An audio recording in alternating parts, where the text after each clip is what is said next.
Okay, the left side shower wall is now framed out and the back wall is all done. I'm not going to do the right side wall until after I get the tub installed. This will make it much easier to get the tub into the door and get it positioned. And once the tub's installed, then I'll put up this wall here. And you can see again how my jig worked. See this base plate here and this wall right along the jig, and all the studs, the 2x4s, align right with the jig at the bottom. Same here, all along the back wall. All my 2x4s are set by the jig, and then all I had to do was keep them plumb top to bottom, and then I end up square at the bottom and all the way through the middle and at the top. So next step, we rough in the plumbing for the vanity. Here's my hot and cold water. We'll rough in the plumbing for the vanity and for the shower. And then what we do is we level out the floor underneath the portion of the tub that has the mounting base.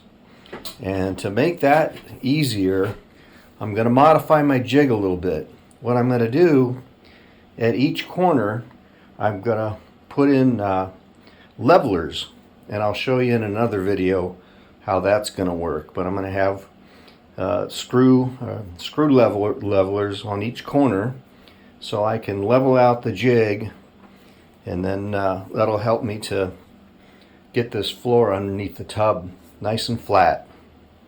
Okay, I've retrofitted my jig with some leveler legs. First thing I did to create this was use a 5/8 spade bit to cut in a little recess, as you can see, because with the leveler bolts fully retracted, I want this surface completely flush. On the other side,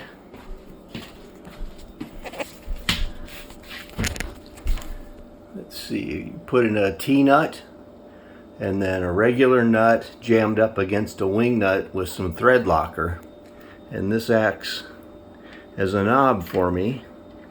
I can turn it and you can see the leveler leg come down and then back up. And there's one at each corner. I'll use this to level out the frame, and then the strings will be either flush with the existing floor or a little bit clearance, and I can put in shim pieces wherever I need them until I get the portion of the floor that needs to be completely level marked out. Here's the portion of the floor that's got to be perfectly level. I've kind of marked it out here with black marker. And here's the piece of plywood that's going to go there. So I have to shim the inside of this rectangle out so that when I put this piece of plywood on top of it, it's perfectly level.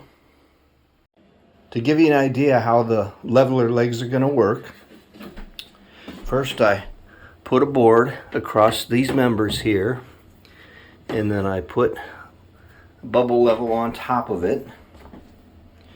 And we'll when I do this, I'll be using the Level app on my phone, which is far more accurate, but this will give you the basic idea. And you can see the bubble is not where it needs to be.